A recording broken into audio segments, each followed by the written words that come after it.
తెలుగులో చాలామంది YouTube channels ఉన్నాయి.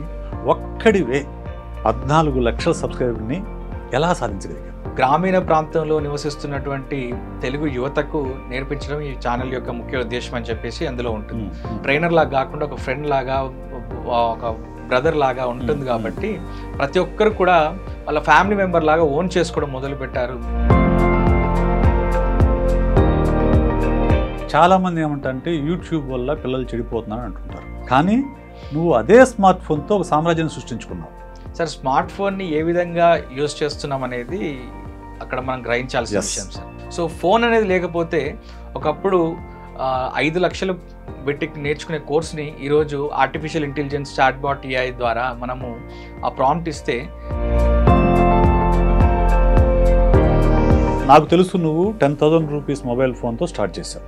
అది ఎలా, అసలు దానికి మోటివేషన్ ఏంటి, అసలు ఆ ఆలోచన ఎక్కడి నుంచి వచ్చింది, ఎలా స్టార్ట్ చేశావు, ఎక్కడ అది ఊపందుకుని చెప్పుకో. సో ఫస్ట్ నేను నా దగ్గర ఉన్నటువంటి ఒక 10,000 రూపీస్ ఒప్పో ఫోన్తో నేను ఒక పేపర్ మీద రాసి దాన్ని పైనుంచి మళ్ళీ షూట్ చేసి ఇయర్ ఫోన్స్తో వాయిస్ ఓవర్ ఇస్తూ చెప్పేవాడిని. లర్నింగ్ ప్రతి ఒక్క వీడియోలో ఒక కొత్త పాయింట్ని నేర్చుకుంటూ నన్ను నేను రిఫైన్ చేసుకుంటూ స్ట్రీమ్లైన్ చేసుకుంటూ ఈరోజు 14 లక్షల సబ్స్క్రైబర్స్ యొక్క ప్రేమను, ఆదరణను చూరగొంటున్నాను. Hi, hello, welcome to I dream. Welcome to my show interview with psychologist Vishesh. ఈరోజు మనం కలుసుకోబోయే వ్యక్తి యూత్ ఇన్ఫ్లుయెన్సర్. నాకు చాలా నచ్చిన వ్యక్తి. ఎందుకంటే సక్సెస్ సాధించాలంటే చాలా పుస్తకాలు చదువుతుంటాం, చాలా పాఠాలు వింటుంటాము, క్లాస్ అటెండ్ అవుతుంటాం. ఇవేమీ అవసరం లేదు. నీ దగ్గర టాలెంట్ ఉంటే నిన్ను ఎవరు ఆపలేరు అని నిరూపించిన మిత్రుడు Vashishta Bhargav. Vashishta, welcome to I dream media. నాకు బాగా ఆసక్తిగా అనిపించేది ఏంటంటే, తెలుగులో చాలామంది యూట్యూబ్ ఛానల్స్ ఉన్నాయి. వాటిల్లో రకరకాల వ్యక్తుల యూట్యూబ్లో వీడియోస్ పెట్టుకుంటే ఉన్న సబ్స్క్రైబర్స్ సంఖ్య 5 లక్షలు 10 లక్షలు ఉన్నాయి.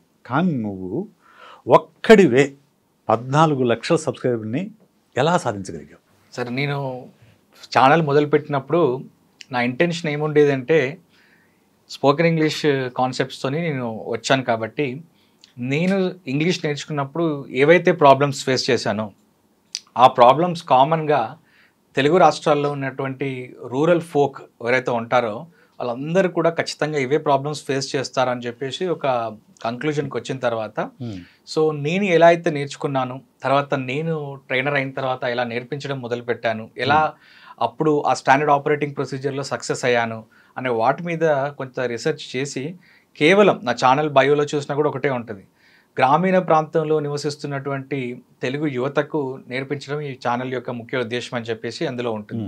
సో గ్రామీణ ప్రాంతంలో ఉన్న వాళ్ళని టార్గెట్ చేస్తూ వాళ్ళకి అర్థమయ్యే విధంగా బోత్ ఇంగ్లీష్ అండ్ తెలుగులో ట్రాన్స్లేట్ చేస్తూ చెప్పడం మొదలుపెట్టాను. అండ్ నేను చెప్పే పద్ధతి కొంచెం ట్రైనర్ లాగా కాకుండా ఒక ఫ్రెండ్ లాగా, ఒక బ్రదర్ లాగా ఉంటుంది కాబట్టి ప్రతి ఒక్కరు కూడా వాళ్ళ ఫ్యామిలీ మెంబర్ లాగా ఓన్ చేసుకోవడం మొదలుపెట్టారు. సో వాళ్ళు దాన్ని షేర్ చేయటం వల్ల ఈరోజు ఎంత పెద్ద సక్సెస్ వచ్చింది సార్. యూట్యూబ్లో ఒక 14 lakh చేంజ్ సబ్స్క్రైబర్స్ ఉన్నారు. అండ్ ఈ మధ్య కొత్తగా ఇన్స్టాగ్రామ్ అండ్ ఫేస్బుక్లో కూడా స్టార్ట్ చేసాం. అక్కడ కూడా ఒక 10 lakh ప్లస్ ఫాలోవర్స్ వచ్చారు. సో నేనేంటి అని అంటే, ప్రొఫెషనల్గా కాకుండా చాలా క్యాజువల్గా ఎలా నేర్చుకోవచ్చు అనే విషయాన్ని చెప్పడం మొదలుపెట్టాను. యూట్యూబ్ ఆ ప్లాట్ఫామ్ నాకు చాలా హెల్ప్ చేసింది, నాకు అందరిని రీచ్ అవ్వడానికి. ఇంకోటి నాకు నచ్చేది ఏంటంటే, చాలామంది ఏమంటారంటే యూట్యూబ్ వల్ల పిల్లలు చెడిపోతున్నారని అంటుంటారు. చాలామంది చెప్తూ ఉంటారు. చాలామంది మోటివేషనల్ స్పీకర్స్ వీళ్ళందరూ కూడా స్మార్ట్ ఫోన్ వల్ల పిల్లలు చెడిపోతున్నారని చెప్పేసి స్మార్ట్ ఫోన్ ఇవ్వద్దని చెప్తూ ఉంటారు సార్. కానీ నువ్వు అదే స్మార్ట్ ఫోన్తో ఒక సామ్రాజ్యాన్ని సృష్టించుకున్నావు. సార్, స్మార్ట్ ఫోన్ని ఏ విధంగా యూజ్ చేస్తున్నాం అనేది అక్కడ మనం గ్రహించాల్సిన విషయం సార్. సో ఇప్పుడు మనం ఆర్టిఫిషియల్ ఇంటెలిజెన్స్ కాలంలో ఉన్నాము. ప్రతిదీ కూడా మనుషులతో అవసరం లేకుండా అన్ని ఆర్టిఫిషియల్ ఇంటెలిజెన్స్తోనే చేసేవి ఉన్నాయి. ఈరోజు పిల్లలు కోడింగ్ కావచ్చు, గ్రాఫిక్స్ డిజైనింగ్ కావచ్చు, లేదా ఎడిటింగ్ కావచ్చు, ఏదైనా కానీ ఫోన్ ద్వారానే యాక్సెస్ చేసి నేర్చుకుంటారు. సో ఫోన్ అనేది లేకపోతే ఒకప్పుడు 5 లక్షలు పెట్టి నేర్చుకునే కోర్స్ని ఈరోజు ఆర్టిఫిషియల్ ఇంటెలిజెన్స్ చాట్బాట్ AI ద్వారా మనము ఆ ప్రాంప్ట్ ఇస్తే ఈజీగా మనం ఎలాంటి ఖర్చు లేకుండా కూడా ఇంట్లోనే కూర్చొని నేర్చుకునే అవకాశం ఉంటుంది. సో మనం ఎలా యూజ్ చేస్తున్నాం అనేది ఇంపార్టెంట్ సార్ ఒక డివైస్ ని. అవును అవును, నేను ఎప్పుడో అదే చెప్తుంటా. ఇప్పుడు స్మార్ట్ ఫోన్ అనేది ఒక డివైస్. దాన్ని పాజిటివ్ ఉపయోగించుకుంటావా నెగిటివ్ ఉపయోగించుకుంటావా అనేది నీ చేతుల్లో ఉంది, మన చేతుల్లో ఉంది, స్టూడెంట్ చేతుల్లో ఉంది. నువ్వు స్మార్ట్ ఫోన్ ఎలా ఉపయోగించాలో పిల్లడికి చెప్పకుండా స్మార్ట్ ఫోన్ తప్పంటే తప్పు అనేది నా ఉద్దేశం. స్మార్ట్ ఫోన్ తప్పని చెప్పకూడదు. ఓకే, నీ సక్సెస్ అనేది ఖచ్చితంగా చాలా మంది యూత్కు, ఈవెన్ నాకు కూడా చాలా ఇన్స్పిరేషన్. ఎందుకంటే సింగిల్ మ్యాన్గా ఒక 14 lakhs సబ్స్క్రైబర్స్ సాధించడం అనేది చిన్న విషయం ఏం కాదు.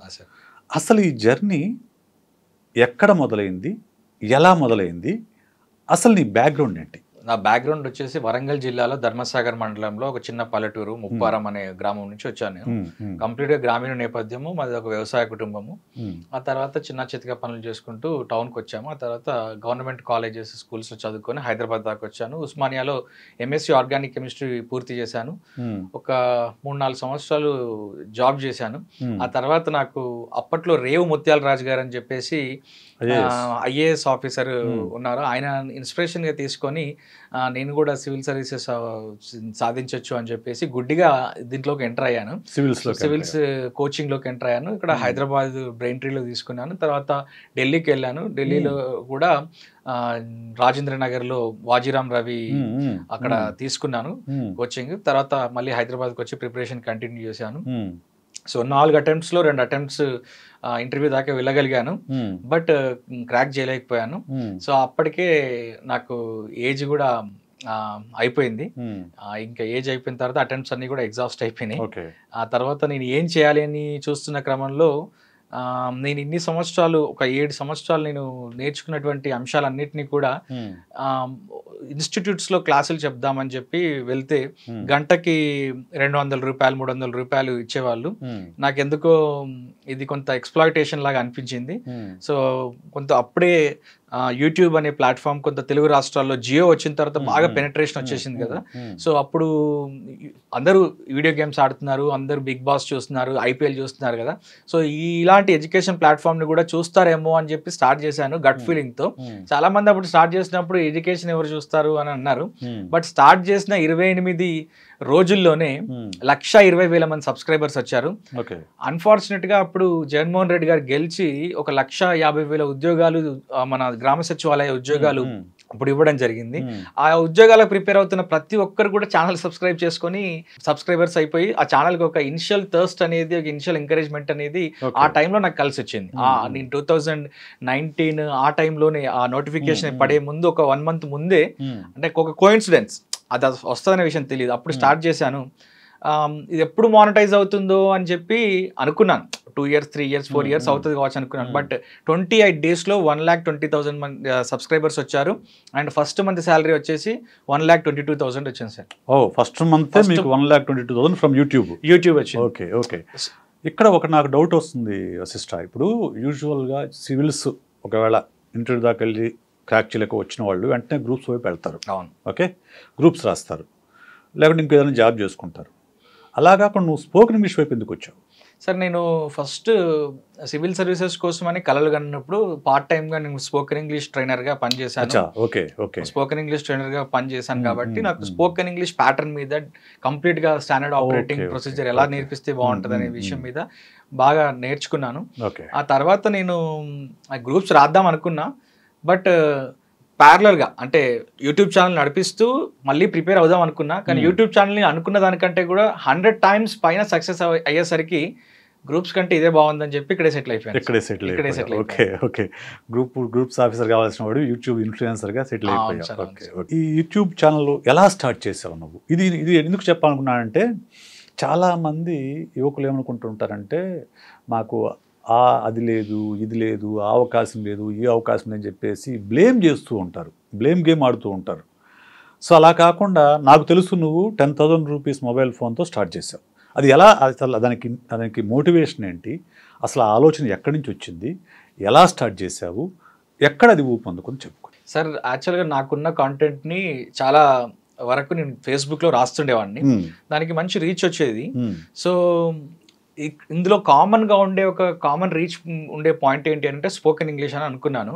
సో ఫస్ట్ నేను నా దగ్గర ఉన్నటువంటి ఒక 10,000 రూపీస్ ఒప్పో ఫోన్ తో నేను ఒక పేపర్ మీద రాసి దాన్ని పైనుంచి మళ్ళీ షూట్ చేసి ఇయర్ ఫోన్స్ తో వాయిస్ ఓవర్ ఇస్తూ చెప్పేవాడిని. ఓకే సో ఆ వీడియో ఇప్పటికి కూడా ఉంది. నా ఛానల్ కి వెళ్ళి ఓల్డెస్ట్ వీడియో అని చూస్తే ఫస్ట్ వీడియో ఏదైతే అప్లోడ్ చేశానో ఫస్ట్ 2 వీడియోస్ ఆ పేపర్ లో రాసి ఎక్స్ప్లెయిన్ చేసినవి ఉంటాయి. అందులో ఆడియో వీడియో సరిగ్గా ఉండదు, బట్ ఒక 3 లక్షల వ్యూస్ అయితే వచ్చాయి దానికి. సో నాకు అప్పుడు ఒక నమ్మకం వచ్చింది. ఫేస్బుక్ లో ఇట్లా పెడుతున్నప్పుడు చాలా మంది మిత్రులు ఏం సజెస్ట్ చేశారనంటే, మీ కంటెంట్ బాగుంది, బాగా చెప్తున్నారు, మీరు బోర్డు మీద చెప్తే ఇంకొంచెం ఎంగేజింగ్ గా ఉంటుందని చెప్పారు.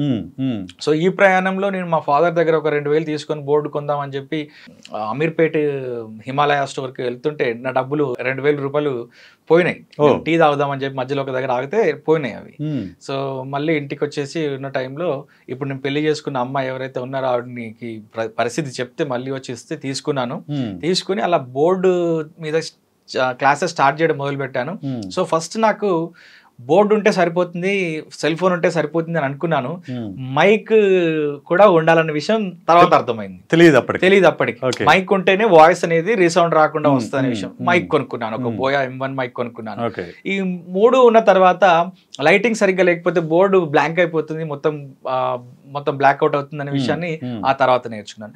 ఇలా లర్నింగ్ ప్రతి ఒక్క వీడియోలో ఒక కొత్త పాయింట్ ని నేర్చుకుంటూ నన్ను నేను రిఫైన్ చేసుకుంటూ స్ట్రీమ్ లైన్ చేసుకుంటూ ఈరోజు 14 లక్షల సబ్స్క్రైబర్స్ యొక్క ప్రేమను ఆదరణను చూరగొంటున్నాను సార్. ఇందాక చెప్పావు మాకు, నేను ఇప్పుడు పెళ్లి చేసుకున్న అమ్మాయి నాకు 2,000 రూపాయలు డబ్బులు ఇచ్చితే మళ్ళీ బోర్డు కొనుక్కున్నా అని చెప్పేసి, కొంచెం దాని గురించి నాకు కొంచెం చెప్తే. ఎక్కడ పరిచయం తను, మీ పరిచయం ప్రేమగా ఎలా మారింది, పెళ్లిగా ఎలాగా మారింది? సార్ నాకు బేసికల్గానే నాకు ఆవిడ ముందే తెలుసు నాకు. సో రెగ్యులర్గా మేము మాట్లాడుతుండే వాళ్ళము. ఎక్కడ పరిచయం? నాకు ఫేస్బుక్ లోనే పరిచయం. ఫేస్బుక్ లోనే పరిచయము. ఫేస్బుక్ లో పరిచయం అయిన తర్వాత రెగ్యులర్ గా నా పోస్టులు నచ్చి రెగ్యులర్ గా మాట్లాడుతుండే వాళ్ళము. మాట్లాడుతున్న క్రమంలో ఇద్దరి ఐడియాలజీ కొంచెం నచ్చిన తర్వాత ఆవిడనే ఫస్ట్ పెళ్లి చేసుకుంటే ఎట్లా ఉంటుంది అని చెప్పి అడిగారు. చాలా సార్లు ఒక 3 సార్లు నేను లవ్ చేసి ఫెయిల్ అవ్వడం జరిగింది అప్పుడు. సో ఎవరైనా సరే ప్రేమించడం వరకు ఓకే చెప్తారు, కానీ పెళ్లి చేసుకుందాం అనే కాన్సెప్ట్ వరకు అయితే తీసుకురారు.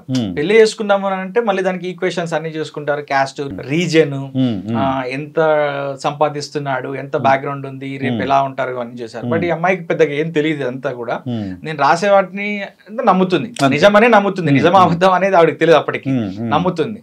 సో అలా ప్రపోజ్ చేసిన తర్వాత ఫస్ట్ ఆవిడే ప్రపోజ్ చేశారు. ప్రేమిస్తానని కాకుండా పెళ్లి చేసుకుందాం అనే ప్రపోజల్ వచ్చిన తర్వాత సరే చేసుకుందాము, ఒకసారి మీ ఫాదర్ తో మాట్లాడాలి, ఎందుకనంటే ఇది ఇంటర్ క్యాస్ట్. మాదేమో నార్త్ తెలంగాణ వరంగల్, వాళ్ళదేమో మహబూబ్ నగర్ సౌత్ తెలంగాణ.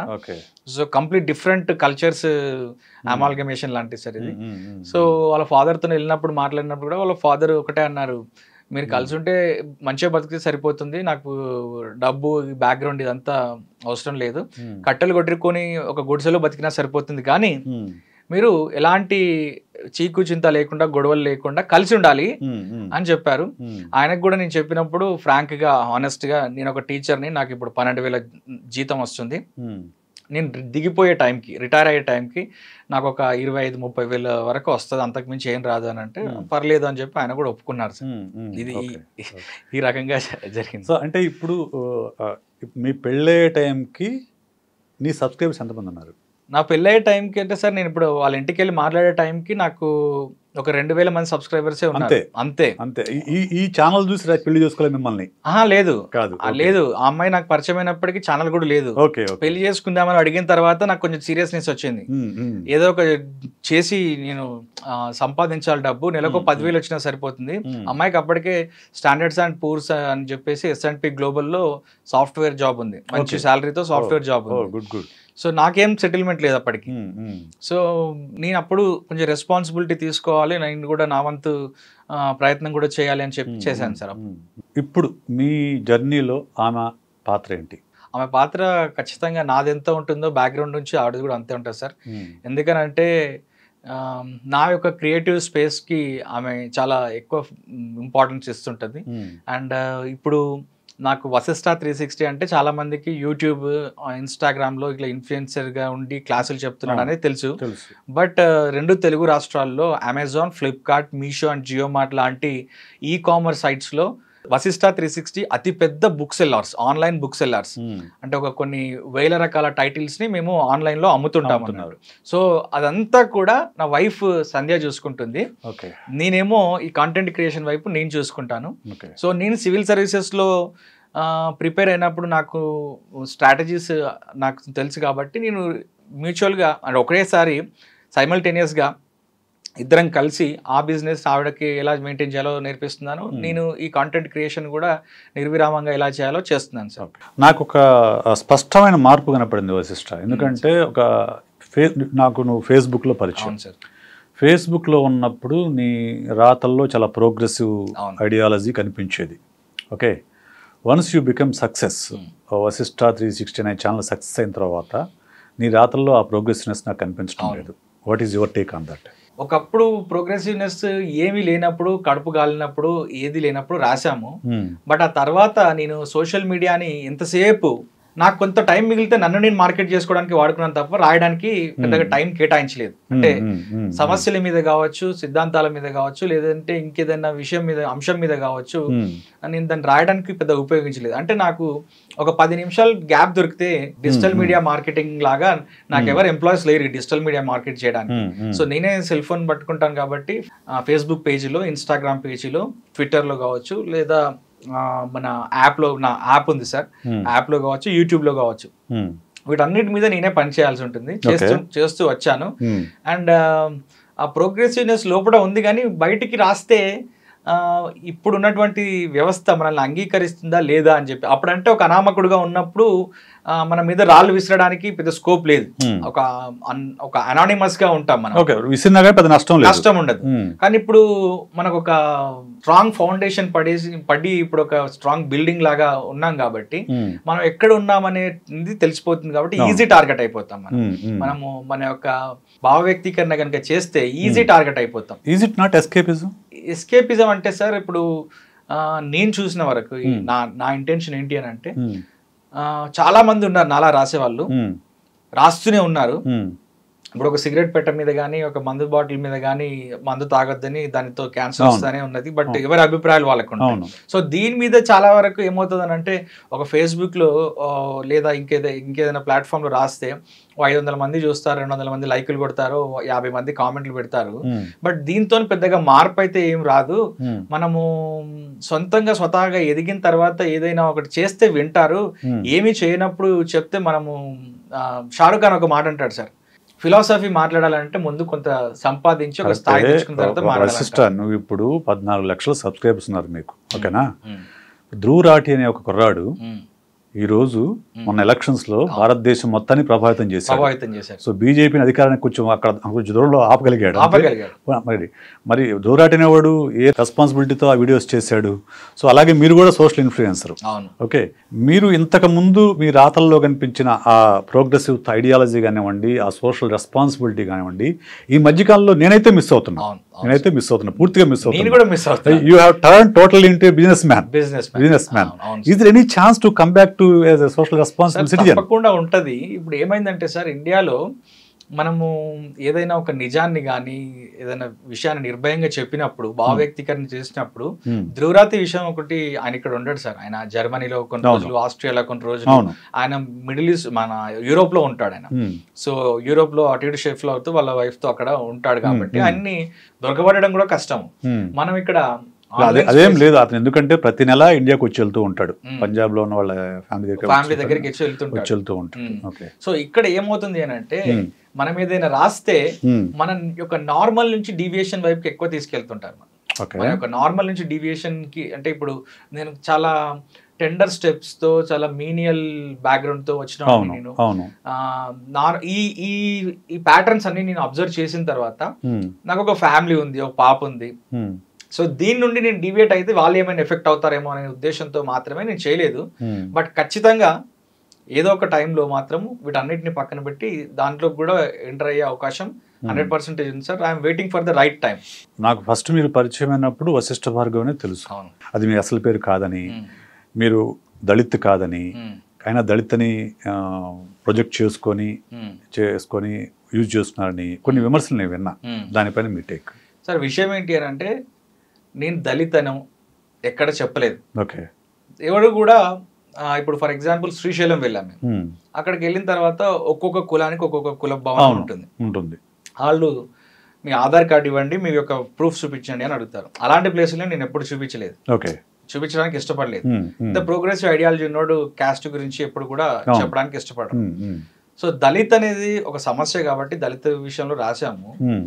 కాకపోతే దళిత్ అనే విషయాన్ని నేను దళితుడిని అనే విషయాన్ని ఎక్కడ చెప్పలేదు. ఓకే. నేను దళితుడిని అనే మీరు దళిత సమస్య గురించి రాశారు కాబట్టి దళిత అనుకున్నారు. ఓకే. అనుకున్న వాళ్ళకి తప్పది. ఇప్పుడు బాలగోపాల్ గారు ఉన్నారు, ఆయన ఒక బ్రాహ్మణ్. అవును. ఆయన నేను ఒక బ్రాహ్మణ్ అని రాసుకోలేదు. నన్ను కూడా అన్నారు దళితుడు అని చెప్పి, మీరు దళితుడు కాబట్టి అని చెప్పేసి అన్నారు. సో అనుకుంటారు అది. అండ్ ఇంకొక విషయం ఏంటంటే, అంబేద్కర్ గారికి ఏ విధంగానైతే వాళ్ళ టీచర్స్ పేరు పెట్టారు, నాకు మా టీచర్స్ పేరు పెట్టారు. ఓకే. నేను చదువుకునే క్రమంలో నేను చాలా సార్లు చెప్పాను ఆ విషయం.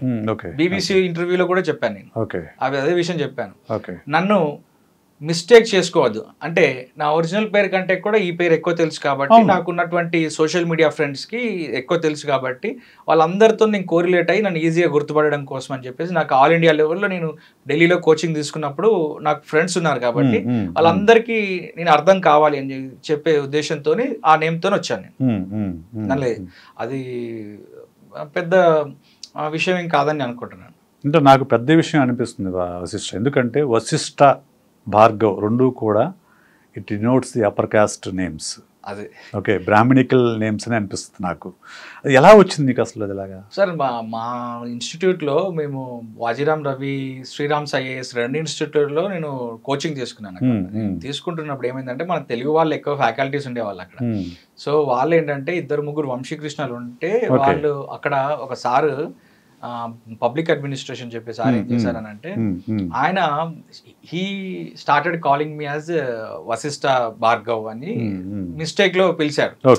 సో ఆయన ఏంటంటే యథాలాపంగా పిలిచినటువంటి నేమ్ అక్కడ అందరు ఫ్రెండ్స్ అందరికి కూడా స్టార్ట్ చేశారు. నేను హైదరాబాద్ నుంచి వచ్చాను, వరంగల్ నుంచి వచ్చాను విషయం వాళ్ళకి తెలియదు కదా. సో కొంచెం యాక్టివ్గా ఉండేవాడిని, కొంచెం యాక్టివ్గా క్వశ్చన్స్ అడుగుతుండేవాడిని. సో దాన్ని కంటిన్యూ చేసుకుంటూ వచ్చారు. సో నాకు అక్కడ నేను ఉన్నటువంటి 2 years టైంలో అదే పేరు కంటిన్యూ అయింది. సో అదే టైంలో ఫేస్బుక్ లోకి వచ్చాను కాబట్టి అదే పేరుతో కంటిన్యూ అవ్వకుంటూ వచ్చాను అన్నట్టు నేను. సో వాళ్ళు కూడా అక్కడ నన్ను వేరే పేరుతో చెప్తే గుర్తుపట్టరు. సో వాళ్ళు అక్కడ నేను కొంత పర్ఫార్మెన్స్, మెయిన్స్ ఆన్సర్ రైటింగ్స్ కావచ్చు లేదా ఎగ్జామ్స్ కావచ్చు, ఏదైనా చేసినప్పుడు నన్ను పిలిచి మరీ ఇట్లా మాట్లాడినప్పుడు అదే పేరుతో చేశారు కాబట్టి, నాకు ఆల్ ఇండియా ఎక్స్పోజర్ ఉంది కాబట్టి వాళ్ళతో అదే నేమ్తో వచ్చాను. సో నేను ఫేస్బుక్ వచ్చినప్పుడు ఈ రాద్దామని చెప్పి రాలేదు సార్. బేసికల్గా మనకి ఆయన ఇన్ఫర్మేషన్ తెలుస్తుంది. ఆ రోజుల్లో ఫేస్బుక్ అనేది ఒక ఇన్ఫర్మేషన్ గెయినింగ్ ప్లాట్ఫామ్ అన్నమాట. సో తర్వాత మనకి చాలా మంది ప్రోగ్రెసివ్ రైటర్స్ మనకి ఫేస్బుక్ లో వాళ్ళందరూ కలిశారు. దాన్ని అలాగే ఉంచాము, దాన్ని ఎప్పుడు కూడా మార్చలేదు. సో అయితే నాకు ఈ విషయాన్ని చాలా మంది చెప్పారు, రాతలేమో ప్రో దళిత్ ఉంటున్నాయి, పేరేమో పక్కా బ్రాహ్మణంగా ఉంటున్నారు అని చెప్పి కొన్ని సందర్భాల నుంచి కొన్ని న్యూస్ పేపర్స్ వాళ్ళు, ఎడిటోరియల్స్ వాళ్ళు కూడా మీరు ఏ కాస్ట్ ఏ కమ్యూనిటీ అని చెప్పి పట్టి అడిగినప్పుడు చెప్పాను. మరి నేమేమో ఇది ఉంది కదా, మరి మీరు బ్రాహ్మణ అని చెప్పి అడిగారు. బ్రాహ్మణ్ కాదు సార్, మేము మాది వ్యవసాయ కుటుంబం అని చెప్పి నా నోటితో చెప్పించేదాకా వాళ్ళు నన్ను అడిగి, నేను కాదండి, ఇలా నేను ఒక బహుజన కమ్యూనిటీకి సంబంధించిన వాడినే నేను, కానీ అది కాదు అని చెప్పిన తర్వాత నా ఇంటర్వ్యూ ఎవరు తీసుకోలేదు. ఇంత పెద్ద సక్సెస్ సాధించిన తర్వాత ఒక పుస్తకం రాసి 1 million కాపీస్ పైన ఇండియాలో బెస్ట్ సెల్లర్ కాపీ బుక్ని నేను పబ్లిష్ చేసిన తర్వాత, ఆథర్గా ఉన్నప్పటికీ కూడా ఎప్పుడు కూడా ఎవరు నన్ను టేకప్ చేయలేదు. ఫస్ట్ టైం తులసి చంద్ గారు చేశారు, తర్వాత మీరు చేస్తున్నారు. ఓకే. నాకు ఇప్పుడు సందర్భం వచ్చింది కాబట్టి ఆ బుక్ గురించి నాకు బాగా గుర్తుంది. ఆ రోజు నువ్వు నాకు కాల్ చేసావు, బుక్ ఎలా రాశాను సార్, ఎక్కడ పబ్లిష్ చేయాలి ఏంటి అనేది కాల్ చేసినప్పుడు నేను చెప్పాను, మీకు అమెజాన్లో క్రియేట్ చేయండి, అకౌంట్ క్రియేట్ చేసి అమెజాన్లో పెట్టండి అని చెప్పాను. That is huge success. Okay. మీరు నేను అందరూ ఎక్స్పెక్ట్ చేసిన దానికంటే కూడా ఎక్కువ సక్సెస్. ఆ బుక్ గురించి కొంచెం చెప్పండి. సార్ బుక్ అనేది నేను క్లాసెస్ చెప్తున్నప్పుడు, యూట్యూబ్ స్టార్ట్ చేసినప్పుడు క్లాసెస్ చెప్తున్నప్పుడు ఒక పాయింట్కి వచ్చేసరికి నేను చెప్పాల్సినటువంటి మెటీరియల్ అంతా ఎగ్జాస్ట్ అయిపోయింది. సో నేను ర్యాండమ్గా చెప్పిన క్లాసెస్ అన్నిటినీ కూడా చాలా మంది నా సబ్స్క్రైబర్స్ ఏం చేశారంటే కామెంట్ చేశారు. ఆ బుక్ని, ఈ క్లాసెస్ అన్నిటినీ కూడా ఒక PDF రూపంలో కానీ బుక్ రూపంలో కానీ తీసుకురండి అని చెప్పేసి. ఆ రోజు బుక్ మేకింగ్ గురించి నాకు ఎలాంటి ఐడియా లేదు కాబట్టి మీలాంటి పెద్దల్ని నేను అప్రోచ్ అయ్యి దీన్ని ఎలా DTP చేయించాలి, ఎన్ని కాపీలు చేయించాలి, తర్వాత దీన్ని ఎలా ప్రమోట్ చేసుకోవాలి, ఎలా దీన్ని రిలీజ్ చేయాలి, ఎక్కడ వీటిని మార్కెట్ చేయాలి, ఎలా అమ్మాలి అనేది విషయంతో మీలాంటి ఒక 4-5 పెద్దల్ని కనుక్కొని, ఫ్రెండ్స్ని కనుక్కొని అది చేయడం జరిగింది సార్. నేను స్టార్ట్ చేసినప్పుడు కూడా నాకు పెద్దగా ఐడియా లేదు బుక్ మేకింగ్ మీద కానీ, ఇది ఇంత సక్సెస్ అవుతుందని కానీ ఐడియా లేదు. అందుకే ఒకసారి మీకు కాల్ చేసినప్పుడు ఒక సందర్భంలో 1000 కాపీలు సరిపోతాయా అని చెప్పారు. అంటే 1000 కాపీలు బాగానే పోతాయి, ఇంకొంచెం పెద్ద నెంబర్కి వెళ్ళమని చెప్పి మీరు చెప్పారు. ఆల్రెడీ అప్పటికి 6 lakhs సబ్స్క్రైబర్స్ ఉన్నాయి, చిన్న వీడియో చేసి అక్కడ పెట్టేసేయండి, దాన్ని బట్టి మీరు ఎన్ని కాపీలు అని ఆలోచిద్దామని చెప్పాను. సో మీరు పెడితే 5000 ఆర్డర్స్ వచ్చాయి మీకు ఒక రోజులో. అవును సార్, ఒక్క రోజులో 5000 ఆర్డర్స్ వచ్చాయి. And within a span of 15 daysలో మోర్ దెన్ 1 lakh పైన కాపీస్ మేము చేసాం సార్. అది చాలా హ్యూజ్ సక్సెస్. అప్పుడు రిలీజ్ అయినటువంటి సద్గురు పుస్తకం, ది కర్మ అని ఒక పుస్తకం ఉంటుంది, ఆ పుస్తకానికి, తర్వాత ప్రియాంక చోప్రా గారు రాసినటువంటి పుస్తకం ది అన్ఫినిష్డ్ అనే ఒక పుస్తకం ఉంటుంది, ఆ పుస్తకం 2 టాప్ సెల్లర్స్ గా ఉండేవి. ఇండియాలో ఆల్ ఇండియా లెవెల్లో ఇది ఒక 6 నెలలు బెస్ట్ సెల్లర్, అన్ని బుక్స్ కేటగిరీలో అన్ని కేటగిరీస్ లో బెస్ట్ సెల్లర్ పుస్తకంగా అప్పుడు నిలిచింది. ఒక గట్ ఫీలింగ్ తో యూట్యూబ్ స్టార్ట్ చేశాను, సక్సెస్ అయ్యాను. ఒక గట్ ఫీలింగ్ తో పుస్తకం వేశాను, సక్సెస్ అయ్యాను. బట్ స్ట్రాంగ్ ఫీలింగ్ తో నేను ఎట్లయినా IAS అవుతాను అనుకున్నాను, ఫెయిల్ అయ్యాను. గట్ ఫీలింగ్ తో చేసిన సక్సెస్ అయ్యారు. మీరు యూట్యూబర్ గా ఎక్కువ సక్సెస్ లేకపోతే రైటర్ గా ఎక్కువ సక్సెస్? యూట్యూబర్ గానే సక్సెస్ సార్. రైటర్ గా అంటే నేను రైటర్ అంటే కానీ మీకు బుక్ ద్వారా ఎక్కువ డబ్బు వచ్చింది? బుక్ ద్వారానే వచ్చింది సార్. అదే సార్, బుక్ ద్వారా అంటే sir it is volume of numbers sir. YouTube sir బేసికల్ గా చాలా మంది డిజిటల్ క్రియేటర్స్ చెప్తుంటాను నేను, యూట్యూబ్ ద్వారా మనకు హార్డ్లీ 1 లక్ష నుంచి 2 లక్షల వరకు మనీ వచ్చే అవకాశం ఉంటుంది. ఒకప్పుడు ఉన్నటువంటి యూట్యూబ్ గైడ్ లైన్స్ వేరు, కమ్యూనిటీ గైడ్ లైన్స్ వేరు, ఇప్పుడు ఉన్నవి వేరు. ఇప్పుడు చాలా వరకు యాడ్స్ అనేవి కూడా డిస్ట్రిబ్యూషన్ ఎక్కువ జరిగిపోయింది, కొత్త ఛానల్స్ కూడా ఎక్కువగా ఇస్తున్నారు. సో యూట్యూబ్ అనేది మన ఫేస్ ని చూపించడానికి ఒక సాధనం లాంటిది. కాబట్టి ఇనిషియల్ స్టేజెస్ లో నాకు ఒక 10,000 జాబ్ వచ్చినా సరిపోతుంది అని నేను కెరియర్ స్టార్ట్ చేసిన నేను యూట్యూబ్ లో ₹1,00,000 పైన శాలరీ వస్తుంది అని అంటే హ్యాపీగా ఫీల్ అయ్యాను. వాటిని కొంచెం పోగేసుకున్న తర్వాత, కొంచెం సేవ్ చేసిన తర్వాత, బుక్ రిలీజ్ చేసిన తర్వాత నాకు ఆల్ ఆఫ్ ఏ సడన్ కోట్లలో డబ్బులు వచ్చింది. కోట్లలో డబ్బులు వచ్చిన తర్వాత సంపాదించారు సరే, మొత్తం ఓవరాల్ గా ఎంత సంపాదించాననేది నాకు కూడా క్లారిటీ లేదు. బట్ హైదరాబాద్ లో ఒక మంచి ఇల్లు ఉంది, అవుట్స్కట్స్ లో ఒక 5 ఎకరాల పొలం ఉంది, ఫామ్ హౌస్ ఉంది, కార్ ఉంది. ఇవన్నీ కూడా యూట్యూబ్ బుక్ ద్వారా సంపాదించాను. అంతే సార్, నేను అవన్నీ చేశాను. మా పేరెంట్స్ ని సెట్ చేశాను, మా బ్రదర్ మా ఫాదర్ ఇద్దరిని సెట్ చేశాను. మా అత్తగారి వైపును కూడా నేను చూసుకుంటాను, వాళ్ళని ఫైనాన్షియల్ గా ఎవరైనా ఫ్రెండ్స్ ఉన్నా కూడా వాళ్ళని చూసుకుంటాను. అప్పివ్వను, కాకపోతే వాళ్ళని చూసుకోవడం మాత్రం చూసుకుంటాను. సో యూట్యూబ్ ద్వారానే సార్, నేను రూపాయి లేకుండానే వచ్చాను. నేను రూపాయి హైదరాబాద్కి వచ్చిన రోజు నాకు బస్ ఛార్జెస్ లేవు, యూట్యూబ్ ద్వారానే. యూట్యూబ్ ద్వారా, బుక్ ద్వారా, ఆ ఒక్క బుక్తో మిగతా పుస్తకాలని కూడా, ఇప్పుడు ఫర్ ఎగ్జాంపుల్ ఒక బావిలోకి చాంతాడు వేసి వాటర్ తీస్తున్నప్పుడు చిన్న చెంబును కట్టినా కూడా మొత్తం తాడు పంపించాలి, అండ్ పెద్ద గంగాలం కట్టినా కూడా మొత్తం తాడు పంపించాలి. కాబట్టి నా ఒక్క పుస్తకం అమ్మినా ఇంతే మంది ఎంప్లాయీస్ ఉంటారు, 1000 టైటిల్స్ అమ్మినా ఇంతే మంది ఎంప్లాయీస్ ఉంటారు. 1000 టైటిల్స్ మనం ఎందుకు అమ్మవద్దు అనే ఒక థాట్ అనేది అక్కడ డిస్ట్రిబ్యూషన్లోకి వచ్చాను.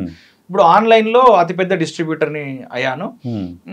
కొంచెం ఇప్పుడు ఫ్యూచర్ లో కూడా వేరే plans, business expansion plans. Book stall పెట్టారు? బుక్ స్టాల్ పెట్టాము సార్, బుక్ స్టాల్ పెట్టాము, కానీ అది బుక్ స్టాల్ అంత ఆన్లైన్ లో ఉన్నంత సక్సెస్ అయితే కాదు. ఆన్లైనే బాగా సక్సెస్ అయ్యారు. ఆన్లైనే సక్సెస్, ఆన్లైన్ డిస్ట్రిబ్యూటర్ గా బాగా. నేను ఇది చాలా మందికి ఎప్పుడు చెప్పాలనుకుంటాను, ప్రోగ్రెసివ్ థాట్స్ మీరు రాయాలి కదా, రాయలేదు అంటున్నారు కదా. ఇప్పుడు చెప్తాను ఒక విషయం, ఎప్పుడు కూడా ఇప్పుడు మనం అంతా కూడా డిజిటల్ యుగంలో బతుకుతున్నాము. కంప్లీట్ గా కూడా డిజిటల్ ప్లాట్ఫామ్స్ ని యూజ్ చేసుకొని మనం సంపాదిస్తే వచ్చే డబ్బు కంటే కూడా బయట రోడ్డు మీద ఉండి సంపాదిస్తే వచ్చే డబ్బు చాలా తక్కువ. ఒక ఏరియాలో పెడితే దానికి రెంట్స్, అడ్వాన్సెస్, శాలరీస్, వాటి మెయింటెనెన్స్, పర్మిషన్స్ ఇవన్నీ పోతే మనకి ఏం మిగలేదు. యూట్యూబ్ స్టార్ట్ చేసినప్పుడు ఒక బెడ్రూమ్ లో 5,000 రూపాయల రెంట్తో మేము మా ఇంట్లో ఉన్నాం సార్. 10x10 రూమ్లో స్టార్ట్ చేశాను. 10x10 రూమ్ నుంచి ఈరోజు ఒక 10 కోట్ల రూపాయల రెవెన్యూ క్రియేట్ అయిపోయింది అని అంటే నాకు ప్రభుత్వం ఎక్కడ సహాయం చేయలేదు, బ్యాంకులు ఎక్కడ సహాయం చేయలేదు, ఏదైనా ఏంజల్ ఇన్వెస్టర్ వచ్చి కూడా సహాయం చేయలేదు. నాకు చాలాసార్లు అనిపిస్తుంది నేను వేరే దేశంలో ఉంటే ఎవరైనా ఏంజల్ ఇన్వెస్టర్ వచ్చి నాకు సహాయం చేస్తే ఈ ఆన్లైన్ కోచింగ్ ఇండస్ట్రీని రెవల్యూషనైజ్ చేసి ఎడ్యుకేషన్ డెమోక్రటైజ్ చేసి చాలా వరకు యూనివర్సలైజేషన్ ఆఫ్ ఎడ్యుకేషన్ వైపు తీసుకెళ్ళొచ్చు కదా అనే విషయం అనిపిస్తుంది. కాకుండా దానికి చాలా ఖర్చు అవసరం ఉంటుంది. సో ఆ ఖర్చునంతా కూడా నేను ఇండివిజువల్ గా నేను పెట్టుకోవడం అనేది కొంత కష్టమైన విషయం అన్నట్టు, అందుకే పెట్టుకోలేదు. ఈ మొత్తం జర్నీలో మీరు 10,000 to ఒక crores of rupees జర్నీలో మీకు ఎక్కడ డిమోటివేట్ కాలేదా? మీరు ఎక్కడ కూడా సెట్ బ్యాక్స్ లేవా? ఎక్కడ కూడా ఏమి నీరు గారిపోలేదా? సార్ సెట్ బ్యాక్స్ చాలా ఉన్నాయి. ఇప్పుడు ఒక సివిల్ సర్వీస్ ఆస్పిరెంట్ కి సార్ ప్రిలిమ్స్ కి ముందు 1 year ప్రిపేర్ కావాలి. ప్రిలిమ్స్ పోతే మళ్ళీ 1 year మొత్తం ప్రిపరేషన్ పోతుంది. ఒకవేళ ప్రిలిమ్స్ పాస్ అయితే మెయిన్స్ అండ్ ఇంటర్వ్యూ వరకు ఇంకో 1 year జర్నీ ఉంటుంది, 2 years పోతుంది. ఒకవేళ ఇంటర్వ్యూ పోయినా మళ్ళీ 2 years ఉంటుంది. సో ఒక యూత్ లో ఉన్నటువంటి ఒక వ్యక్తికి 2 years పోయింది అని అంటే, వాల్యుబుల్ టైం పోయింది అని అంటే అంతకంటే పెద్ద లాస్ అయితే ఏది ఉండదు. అలాంటిది నేను back to back 4 times loss చూసాను నేను. సో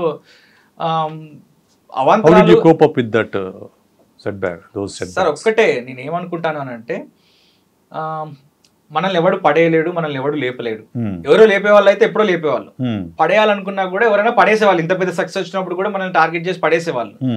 నేనేమనుకుంటానంటే పడిన రోజు నాకే క్రెడిట్, సక్సెస్ అయిన రోజు కూడా నాదే క్రెడిట్ అని అనుకుంటాను. కాబట్టి ఎక్కడ లోపం ఉంది అనే విషయాన్ని చూసుకుంటాను, చూసుకొని దాన్ని ఇమీడియట్ గా రెక్టిఫై చేసుకొని ముందుకెళ్లే ప్రయత్నం అయితే చేస్తాను. చాలా వరకు దేంట్లో అయినా కూడా అబ్స్టాకిల్స్ ఉంటాయి సార్, ఇందులో కూడా అబ్స్టాకిల్స్ ఉన్నాయి.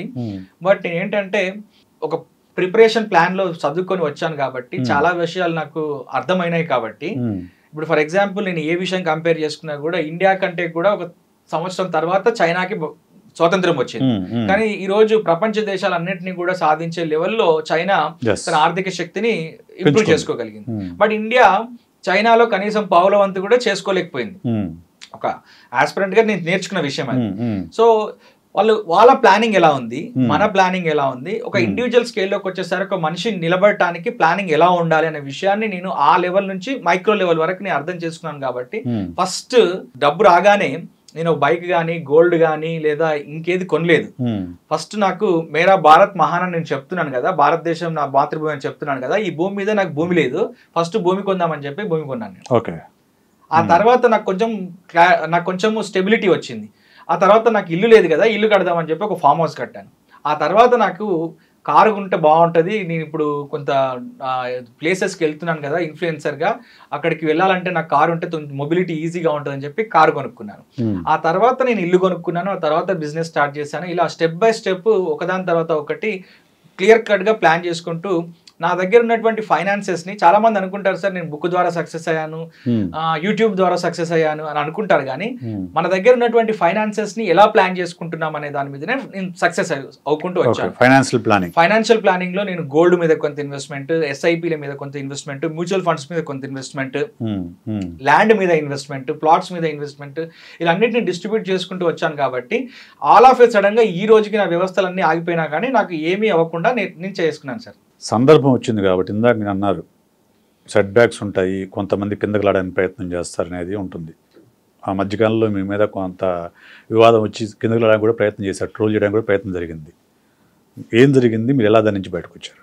సో నేను జరిగిన విషయం ఏంటంటే సార్, నేను ఒక్కడనే అయితే ఇప్పుడు ఎలాన్ మస్క్ న్యూరాలింక్ మీద పనిచేస్తుంటాడు, స్పేస్ ఎక్స్ మీద పనిచేస్తుంటాడు, సైబర్ ట్రక్స్ మీద పనిచేస్తుంటాడు, చాలా ఉంటాయి. ఒక ఎలాన్ మస్కే బయటికి ప్రొజెక్ట్ అవుతుంటాడు. నాకు కొంత డబ్బు వచ్చిన తర్వాత నాలాంటి క్రియేటర్స్ ఎవరైతే ఉన్నారో, కొంత నాలెడ్జ్ ఉన్నది అనిపించిన వాళ్ళందరినీ పిలిచి మీరు ఎందుకు ఇలా ఉంటారు, మీరు కూడా ఉపయోగించుకుంటారా అని చెప్పి పిలిచి ఒకరిద్దరు మిత్రులను అలా చేయడం జరిగింది. కాకపోతే ఏంటి అని అంటే నాకు ఆ ఆపర్చునిటీ వాళ్ళు సరిగ్గా యూటిలైజ్ చేసుకోలేదు, ఒక డిజైర్డ్ ప్రోడక్ట్ రాలేదు అని విషయం అర్థమైన తర్వాత ఒపీనియన్ డిఫరెన్సెస్ వచ్చేసినాయి. ఒపీనియన్ డిఫరెన్స్ వచ్చిన తర్వాత మేము ప్రోడక్ట్ని డంప్ చేసినాము.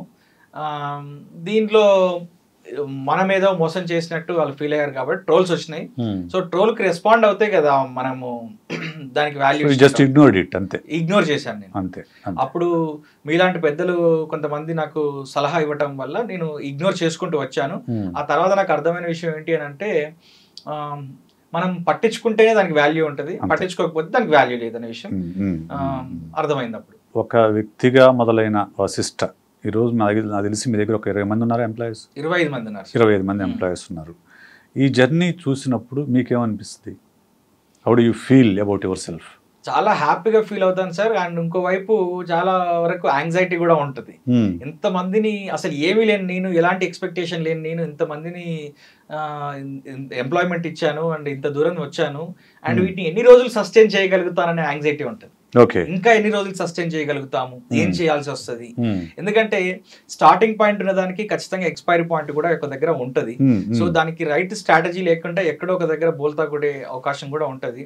సో ఇప్పుడు మనకి ఆన్లైన్ ఎడ్యుకేషన్స్ చూసుకున్నట్టయితే చాలా వరకు చాట్ బాట్స్, ఏఐ టూల్స్ తోనే బైజూస్ ఆల్మోస్ట్ నష్టాలు, పూర్తి నష్టాల్లోకి వెళ్ళిపోయింది. అంత పెద్ద వైట్ హ్యాట్ జూనియర్ అని ఒకటి వచ్చింది, అది అసలు డిజైపర్ అయిపోయింది, పూర్తిగా డిజైపర్ అయిపోయింది. సో ఇక్కడ నా ఇంటెన్షన్ ఏంటంటే సార్, ఇంత దూరం వచ్చాం కదా, ఇంకా చాలా రెస్పాన్సిబుల్ గా చాలా జాగ్రత్తగా ఉండాలి. లేకపోతే దీన్ని ఎక్కువ కాలం మనం కొనసాగించలేము. ఎక్కడైతే ఇప్పుడు సంపాదించుకొని, ఎక్కడైతే మనము అభిమానులు కావచ్చు, సబ్స్క్రైబర్స్ కావచ్చు, ఎక్కడైతే సాధించామో అక్కడ ఆగిపోతాం తప్ప నెక్స్ట్ లెవెల్ కి ఇంకో తరానికి దీన్ని క్యారీ ఫార్వర్డ్ చేయడానికి ఉండదు అనే ఒక యాంగ్జైటీ ఉంటుంది. దాన్ని బేస్ చేసుకొని ఇప్పుడు మేము కొత్త కాన్సెప్ట్ తోనే వస్తున్నాం సార్. ఏది మోటివేషనల్ స్పీకర్ గానా? మోటివేషన్ నేను ఎప్పుడు చేయను, ఎందుకంటే మోటివేషనల్ స్పీకర్ పర్సనాలిటీ డెవలప్మెంట్ మీద నాకు నమ్మకం లేదు. అదంతా కూడా ఒక టైం బీయింగ్ ప్రోగ్రామ్ కాబట్టి దాని మీద పెద్ద నమ్మకం లేదు నాకు. అది కాదు సార్, కామెడీని, నా మీద వచ్చే ట్రోల్ని నా పర్సనల్ అకౌంట్ లాక్ చేసుకొని పెట్టుకునే చేస్తాను. ఓకే, పబ్లిక్ లో ఎప్పుడు కూడా నేనెవరు, నేను ఎక్కడుంటాను, నేను ఏం చేస్తాను, నేను ఏం చెప్తాను, నా ఐడియాలజీ ఏంటి, నేను ప్రో హిందుత్వానా లేదా ప్రో కమ్యూనిస్టా అనే విషయం ఎక్కడ కూడా ఎవరికి తెలియదు. ఎందుకు అంత ప్రొటెక్టివ్నెస్? అంత ప్రొటెక్టివ్నెస్ ఎందుకనంటే సార్, మనకు నేను చెప్పదలుచుకున్న విషయాన్ని మాత్రమే చెప్తే నన్ను ఏ విషయంలో అయితే జనాలు నన్ను ఫాలో అవుతారో ఆ విషయంలో ఫాలో అయితే సరిపోతుంది. నా ఫ్రెండ్స్ ఎవరైతే ఉన్నారో 5,000 మంది ఉంటారు కదా నా ఫ్రెండ్స్, వాళ్ళకి తెలిస్తే సరిపోతుంది నేను ఏంటి అనే విషయాన్ని. అందరికి ఇన్ని లక్షల మందికి అవసరం లేదు, నేను తెలియాల్సిన అవసరం లేదు. అందుకని ఆ ప్రొటెక్టివ్నెస్ అనేది మెయింటైన్ చేస్తుంటాను. ఇప్పుడు సార్ మనం ఏం చేస్తామనంటే, ఒక పోస్ట్ పెట్టి పడుకుంటాం, తెల్లారేసరికి ఒక 1000 కామెంట్స్ వస్తాయి. వాటికి నేనేం బాధపడకపోవచ్చు, కానీ మన ఫ్యామిలీ మెంబర్స్ చాలా బాధపడతారు. సో ఆ నెగిటివిటీని అట్రాక్ట్ చేయడం ఇష్టం లేక ప్రొటెక్టివ్నెస్ అంతే. నేను బాధపడను, బట్ ఫ్యామిలీ బాధపడుతుంది. సరే, ఇక్కడే వస్తాం. మనం మామూలుగా సిస్టర్ ఉద్యోగం లేనప్పుడు ఆ బాధతో కొన్ని అలవాట్లు చేసుకుంటారు, డబ్బు వచ్చాక ఆ సంతోషంతో కొన్ని అలవాట్లు చేసుకుంటారు. ఓకే, మీ హాబీస్ కానీ, మీ రొటీన్స్ కానీ, మీ ప్రొడక్టివిటీకి, మీ సక్సెస్కి ఎలా సహాయపడ్డాయి? సార్, చాలా మంది ఉదయం 4 గంటలకు లేచి వర్క్ చేసి సక్సెస్ అవుతారంటారు. బట్ ఇంతవరకు నా జీవితంలో ఇప్పటి వరకు నేను 8 గంటల ముందు లేచింది లేదు ఇప్పటివరకు. 8 తర్వాతనే లేస్తాను. ఇప్పుడు ఇంటర్వ్యూకి నన్ను పిలిచినప్పుడు కూడా నాకు 11:30 తర్వాతనే పెట్టండి సార్, నేను కొంచెం లేట్గా వస్తాను, I'm not a morning person అని చెప్పాను. సో చాలా వరకు నేను చదివినటువంటి వెస్ట్రన్ ఆంటర్ప్రినర్స్ ఎవరైతే ఉన్నారో వాళ్ళందరూ ఈవినింగ్ 5 తర్వాతనే వర్క్ చేసుకుంటూ వచ్చారు. సో నేను కూడా that kind of person. So కాబట్టి నేను ఒక అలవాటు ఏం చేసుకుంటానంటే, ప్రపంచం మొత్తం నిద్రపోయినప్పుడు, గాఢమైన నిద్రలో ఉన్నప్పుడు నేను ఒక్కడిని ఆఫీస్లో కూర్చొని చక్కగా దాని మీద వర్క్ చేసుకుంటాను. హాబీస్ అంటే సార్, ఇప్పుడు హాబీస్ అయినా హ్యాబిట్స్ అయినా కానీ, పెళ్ళైపోయి పాపం ఉంది కాబట్టి చాలా జాగ్రత్తగా ఒళ్ళు దగ్గర పెట్టుకొని ప్రతి విషయంలో, ప్రతి రూపాయి ఖర్చు పెట్టే విషయంలో కావచ్చు, లేదా మాట్లాడే విషయంలో కావచ్చు. ఇప్పుడు నేను చాలాసార్లు ఇదే ఇంటర్వ్యూలో చెప్పాను, నేను ఎఫెక్ట్ అవ్వను, నా ఫ్యామిలీ ఎఫెక్ట్ అవుతుంది. సైకలాజికల్గా ఎఫెక్ట్ అవుతారు, సోషల్గా ఎఫెక్ట్ అవుతారు, లేకపోతే వాళ్ళకి ఇంకేదైనా ట్రామా ఉంటుంది. సో వాళ్ళు ఎవరు కూడా తెలియకుండా, వాళ్ళకి ఎఫెక్ట్ రాకుండా నా హ్యాబిట్స్ని కానీ, నా యొక్క ఎమోషన్స్ని కానీ, నా యొక్క రాతల్ని కానీ అన్నిటిని కూడా నేను మార్చుకొని ముందుకెళ్తున్నాను. రైట్. సో మొన్న మధ్య మాట్లాడుతున్నప్పుడు మీరు ఏమన్నారంటే, యూట్యూబ్ ఆల్మోస్ట్ ఎగ్జాస్ట్ స్టేజ్కి వచ్చింది సార్, ఇంకంతా ఇప్పుడంతా యూత్ అంతా కూడా ఇన్స్టాగ్రామ్లో ఉంది. So me to also shifting to Instagram అని మీరు చెప్పారు. ఓకే, అలాగే ఇప్పుడు సోషల్ ఇన్ఫ్లుయెన్సర్స్కి ఎవరైతే ఇప్పుడు మీ ఇంటర్వ్యూ చూసిన వాళ్ళు కానివ్వండి, లేకుంటే మీ యూట్యూబ్ ఛానల్ చూసిన వాళ్ళు కానివ్వండి, నేను కూడా ఒక సిస్టర్ లాగా ఒక యూట్యూబ్ ఛానల్ పెట్టాలి, లేకుంటే లాగా ఒక ఇన్ఫ్లుయెన్సర్ కావాలనుకునే వాళ్ళకి మీరు ఇచ్చే సలహా ఏంటి? సార్ ఒకటే, మనం చేసే విషయము, మనం చేసే కంటెంట్ ఇప్పుడు iDream అధినేత వాసుదేవ్ రెడ్డి గారు కంటెంట్ మీద టిఎన్ఆర్ గారికి ఒక ఇంటర్వ్యూ ఇచ్చారు, 3 గంటల పైన ఇంటర్వ్యూ ఇచ్చారు. కంటెంట్ అనేది ఎప్పటికీ ఎగ్జాస్ట్ అవ్వకుండా, కంటెంట్ అనేది ఎప్పటికీ ఎక్స్పైర్ అవ్వకుండా, ఒక పవర్ఫుల్ కంటెంట్ని, ఒక క్వాలిటీ కంటెంట్ని ఇస్తే జనాలు మన మీద నమ్మకం ఏర్పరచుకుంటారు. ఓకే. సో యూత్ అంతా కూడా ఇప్పుడు ఎక్కడున్నారు అని అంటే ఇన్స్టాగ్రామ్లో ఉన్న విషయం నేను 5 సంవత్సరాల యూట్యూబ్ జర్నీలో అర్థం చేసుకున్నాను. రైట్. ఇప్పుడు ఎక్కువగా మిడిల్ ఏజ్డ్ పీపుల్ అంతా కూడా యూట్యూబ్లో ఉంటున్నారు, యూట్యూబ్ షార్ట్స్ చూస్తున్నారు. బట్ ఈ 15 ఇయర్స్ నుంచి 35 ఇయర్స్ ఏజ్ బ్రాకెట్లో ఉన్న వాళ్ళందరూ కూడా ఇన్స్టాగ్రామ్లో ఉన్న విషయాన్ని మనకు లెక్కలు అనలిటిక్స్ కూడా అవే చెప్తున్నాయి. రైట్. సో యూట్యూబ్లో చెప్పినప్పుడు ఒక ప్యాటర్న్ ఆఫ్ టీచింగ్ ఉంటుంది, ప్యాటర్న్ ఆఫ్ థింగ్ ఉంటుంది. ఇన్స్టాగ్రామ్లో చెప్పినప్పుడు ఒకటి ఉంటుంది. యూట్యూబ్లో అయితే లాంగ్ వీడియో కింద మనము 1 గంట 2 గంటలైనా చెప్పొచ్చు. బట్ ఇక్కడ ఓపిక, ఈ జనరేషన్కి ఓపిక తక్కువైపోయింది కాబట్టి 1 మినిట్లో ఇన్ఫర్మేషన్ ఇవ్వాలి, 1 మినిట్లో వాళ్ళు నేర్చేసుకోవాలి, బిలో 1 మినిట్లోనే నేర్చేసుకోవాలి. మనం చేసే కాంటెంట్ ఖచ్చితంగా యూత్ని అట్రాక్ట్ చేసే విధంగా ఉంటే మనకు మంచి ఫాలోయింగ్ వస్తుంది. ఇంకొక విషయం ఏంటంటే సార్, జనాలు కూడా ప్రొఫెషనలిజానికి కోరుకోరు. అది మనది కాదు కావచ్చు, over the head, out of the box, మన కంటెంట్ మనది కాదు కావచ్చు అని చెప్పి అనుకుంటారు. అందుకే నా సబ్స్క్రైబర్స్ నన్ను సార్ అనడం కంటే కూడా అన్న అంటారు. సో ఒక boy next door kind of appearance తో మీరు చూసుంటారు చాలా మంది స్పోకెన్ ఇంగ్లీష్ ట్రైనర్స్ అంటే ఒక బ్లేజర్ వేసుకొని కోట్ వేసుకొని చెప్తుంటారు. నేను అలా కాకుండా బాయ్ నెక్స్ట్ డోర్ లాగా, ఒక ఫ్రెండ్ లాగా, ఒక బ్రదర్ లాగా చెప్పడానికి ట్రై చేస్తుంటాను. అండ్ ప్యాటర్న్ కూడా మార్చుకున్నాం, బిలో 1 మినిట్ షార్ట్స్ లో చెప్పడం. ఇన్స్టాగ్రామ్ నుంచి కూడా ఇన్కమ్ ఉంటుందా? ఇన్స్టాగ్రామ్ నుంచి కూడా ఇన్కమ్ ఉంటుంది సార్. అక్కడ కూడా ఒక ఆప్షన్ ఉంటుంది, సబ్స్క్రైబర్స్ అనే ఆప్షన్. ఎక్స్క్లూజివ్ గా సబ్స్క్రైబర్స్ కోసం కొంత మనం కంటెంట్ క్రియేట్ చేస్తాము, అక్కడ కూడా ఆప్షన్ ఉంటుంది. బట్ దాన్ని మేము ఇంకా ఎనేబుల్ చేయలేదు. ఇన్స్టాగ్రామ్ అయినా, యూట్యూబ్ అయినా, ఫేస్బుక్ అయినా, ఇంకా ఎక్స్ అయినా, ఏదైనా కావచ్చు, ఇప్పుడు ఉన్నటువంటి డిజిటల్ మీడియాలో మనం ఎవరము, నేనెవరు అనే విషయాన్ని ప్రొజెక్ట్ చేయడానికి పనిచేస్తుంది. అంతే. నా దగ్గర యాప్ లో 2 కోర్సెస్ ఉన్నాయి, ఒక 10 కోర్సెస్ రాబోతున్నాయి. ఇంకొక కొంతమంది ఎడ్యుకేటర్స్ ని నేను హైర్ చేసుకున్నాను, వాళ్ళ కోర్సెస్ కూడా రికార్డ్స్ అవుతున్నాయి. సో నేను పుస్తకాలని ఒక 4 పుస్తకాలు రాశాను, ఇంకో 4 పుస్తకాలు వస్తాయి. సో వీటన్నిటిని నేను ఎక్కడ మార్కెట్ చేసుకోవాలి? ఒకప్పుడు అంటే న్యూస్ పేపర్స్ లో యాడ్స్ ఇచ్చేవాళ్ళం, లేదా టీవీలో కింద స్క్రోలింగ్ ఇచ్చేవాళ్ళం. వాటికంటే ఎక్కువగా ఇప్పుడు దీనికే ఉంది కదా. సో నా ప్రోడక్ట్ ని నేను చెప్పినప్పుడు, నా ఫేస్ తో చెప్పినప్పుడు, అందుకే నా పుస్తకం మీద నాదే ఫోటో పెద్దగా ఉంటుంది, తాటికాయ అంత పెద్ద ఫోటో ఉంటుంది. సో నా ప్రోడక్ట్ ని నేను చెప్పినప్పుడు దాని క్రెడిబిలిటీ ఎక్కువగా ఉంటుంది, దాన్ని ఎక్కువగా నమ్ముతారనే ఉద్దేశంతో మేము కొద్దిగా ఒక పెద్ద సామ్రాజ్యాన్ని బిల్డ్ చేయాలనే ఉద్దేశంతో ఈరోజు 4.5 లక్షల వరకు ఇన్స్టాగ్రామ్ ఫాలోవర్స్ కూడా తీసుకురాగలిగాం. సో ఒక మార్కెటింగ్ ప్లాట్ఫామ్ కోసం అని చెప్పేసి సైమల్టేనియస్ గా ఇటు ఎడ్యుకేషన్ ఇస్తూ, కంటెంట్ ఇస్తూ, అండ్ మధ్యలో ఇంటర్మీడియట్ గా మా యొక్క ప్రోడక్ట్ ని మార్కెట్ కూడా చేసుకుంటూ ఈ రకంగా సక్సెస్ సాధించారు. ఓకే, నేను అడుగుతుంది ఒక స్టార్టర్కి, ఒక స్టార్టర్. ఇప్పుడు నేను ఒక సిస్టమ్ చూసి ఇంప్రెస్ అయ్యాను, నేను కూడా అలా కావాలనుకుంటున్నాను, లేకపోతే అలాగా ఒక సక్సెస్ సాధించాలనుకుంటున్నాను, వాళ్ళకి మీరు ఇచ్చే సలహా ఏంటి? సార్, జనాలు ఏం కోరుకుంటున్నారనే కాన్సెప్ట్ ని ఫస్ట్ ఓకే మార్కెట్ సర్వే చేయాలి, అది రీసెర్చ్ చేయాలి. తర్వాత సూటిగా సుత్తి లేకుండా ఒక పాయింట్ లో చెప్పాలి. ఓకే. అండ్ ఈ సైకాలజీ అర్థమైంది కదా సార్, 1 మినిట్ లోపే చూస్తున్నారు జనాలు. లేకపోతే ఆ టిక్ టాక్ అలవాటు చేసింది, మనందరికీ టిక్ టాక్ అలవాటు చేసింది కరోనా. లేదండి, అకార్డింగ్ టు సైకాలజీ కూడా, మేము సైకాలజీ చదివేటప్పుడు 92-94లో human attention span is 21 minutes. Okay, 21 minutes. Okay, now the attention span is 80 seconds to 8 minutes.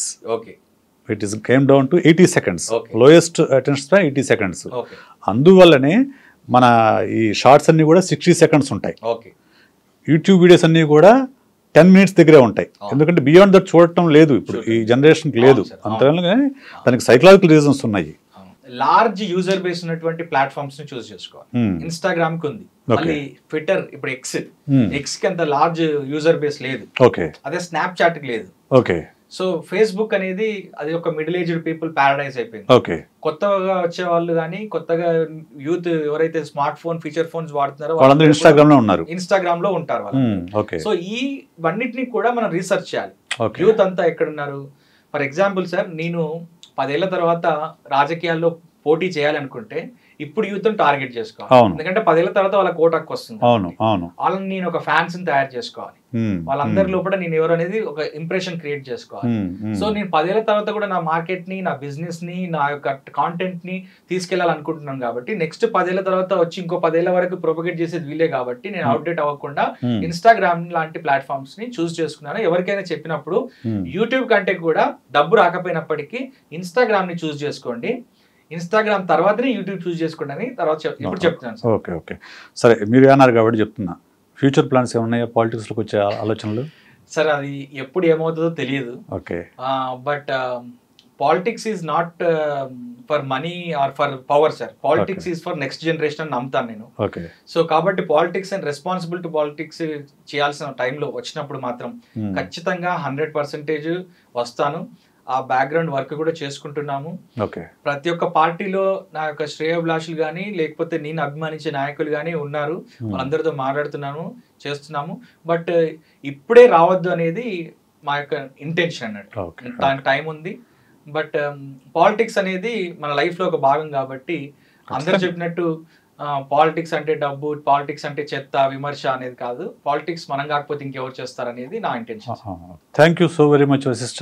Thank you. So మీ జర్నీని, మీ సెట్ బ్యాక్స్ని, మీ సక్సెస్ని అన్నిటినీ మా ప్రేక్షకులతో పంచుకున్నందుకు థ్యాంక్ యూ. సో చివరిగా iDream ప్రేక్షకులకు ఏం చెప్తారు? ఒక సలహా అంటే సార్, ఇప్పుడు సెల్ ఫోన్ పట్టుకున్నప్పుడు మనం దాన్ని ఎలా యూజ్ చేస్తున్నాము, అది హాని చేస్తుందా బాగు చేస్తుందా అని చెప్పి అనుకున్నాం కదా.